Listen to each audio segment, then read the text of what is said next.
खाद्य संकट से जूझ रहे हटा मंडी के किसान रात 3 बजे से लाइन में लगने के बाद भी नहीं मिल रहा टोकन।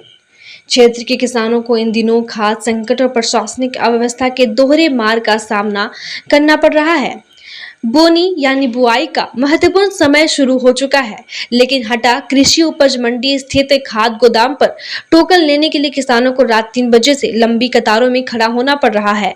बावजूद इसके उन्हें 10 घंटे बाद भी टोकन नहीं मिल पा रहा है।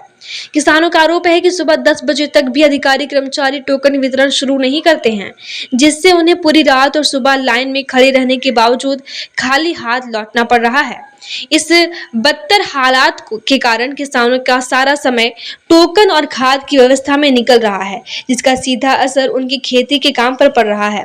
घंटों इंतजार और फिर भी सीमित आपूर्ति। किसानों का कहना है कि पहले उन्हें टोकन के लिए घंटे कतारों में लगना पड़ता है और जब मुश्किल से टोकन मिलता भी है तो उन्हें भरपूर खाद उपलब्ध नहीं हो पा रही है। वर्तमान व्यवस्था के तहत एक किसान को मात्र 3 बोरी खाद ही दी जा रही है। इस सीमित आपूर्ति ने बड़े किसानों के सामने एक गंभीर सवाल खड़ा कर दिया है। 10 एकड़ या उससे अधिक रकबे में खेती करने वाला किसान मात्र 3 बोरी खाद से अपने पूरे खेत में बीज की बोनी कैसे कर पाएगा?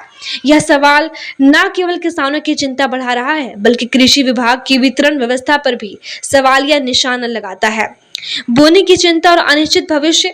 बोनी का समय निकल जाने की आशंका से क्षेत्र का किसान भारी चिंता में है। खाद की कमी और टोकन वितरण की लचर व्यवस्था के चलते उन्हें समय पर खाद नहीं मिल पा रही है, जिससे उनकी फसल की पैदावार प्रभावित होने का खतरा मंडरा रहा है। किसान मांग कर रहे हैं कि प्रशासन जल्द से जल्द टोकन वितरण की व्यवस्था में सुधार करे, समय पर अधिकारी कर्मचारी उपस्थित रहें और किसानों को उनकी आवश्यकता अनुसार पर्याप्त मात्रा में खाद उपलब्ध कराएं। अब देखना यह होगा कि प्रशासन कब तक इस अव्यवस्था को दूर करता है और क्षेत्र के किसानों को खाद के लिए हो रही भारी परेशानी से निजात दिलाता है।